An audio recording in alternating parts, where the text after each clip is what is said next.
السلام علیکم ویورز، اگر آپ یہ جاننا چاہتے ہیں کہ ہماری دعائیں قبول کیوں نہیں ہوتی تو یہ ویڈیو ان سب کے لیے ہے، اسے آخر تک ضرور دیکھیے گا۔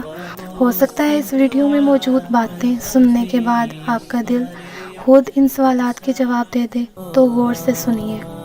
لفظ دعا یقین سے جڑا ہوا ہے، تو سوچیں کیا آپ کو اللہ پر یقین نہیں؟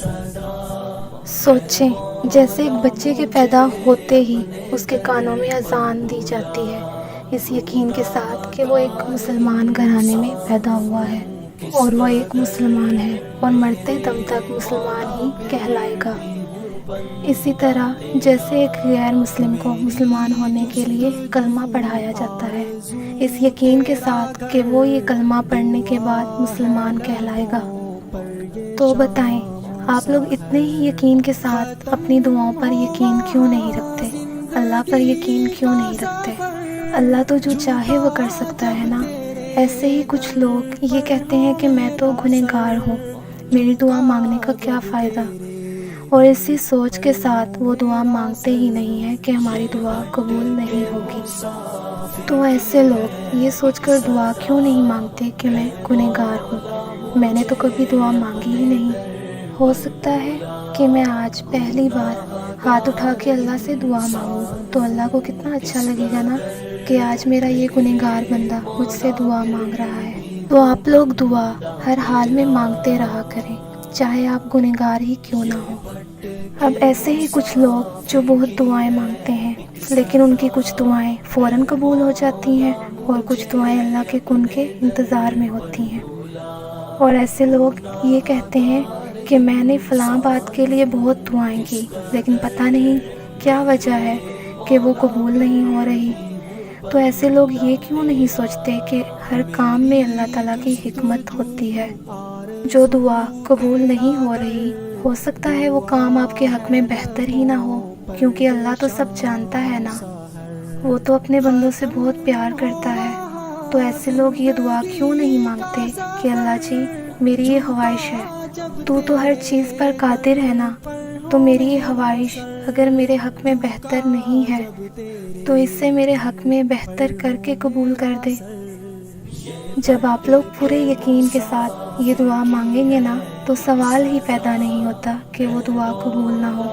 خدارا دعا مانگنا کبھی نہ چھوڑیں، اللہ کو راضی کریں، ایک معصوم بچے کی طرح دعا مانگیں اور اپنے مانگنے پر یقین رکھیں۔ پھر جو آپ مانگ رہی ہیں اگر وہ آپ کے حق میں بہتر نہیں بھی ہے تو اللہ اسے بہتر کر کے تمہیں دے گا اور ضرور دے گا۔ ہم کچھ مانگتے ہیں اور پھر مایوس ہونا شروع ہو جاتے ہیں، ہمیں لگتا ہے کہ اگر حالات ابھی ہمارے مطابق نہیں ہیں تو کبھی بھی نہیں ہوں گے۔ سمجھو تو صحیح کہ وہ سامان کر رہا ہے تمہاری دعاؤں کی قبولیت کا۔ تم تو انسان ہو، تمہاری آنکھیں وہ سب کچھ نہیں دیکھ پاتی جو اللہ دیکھ رہا ہوتا ہے۔ کیا اللہ پاک کے وعدوں پہ یقین نہیں ہے؟ تمہیں کیا لگتا ہے کہ اللہ پاک نے جو قرآن مجید میں فرمایا کہ تم مانگو اور میں تمہیں دوں گا، تو کیوں چھوڑ دیا اللہ کو بتانا کہ تمہیں کیا چاہیے؟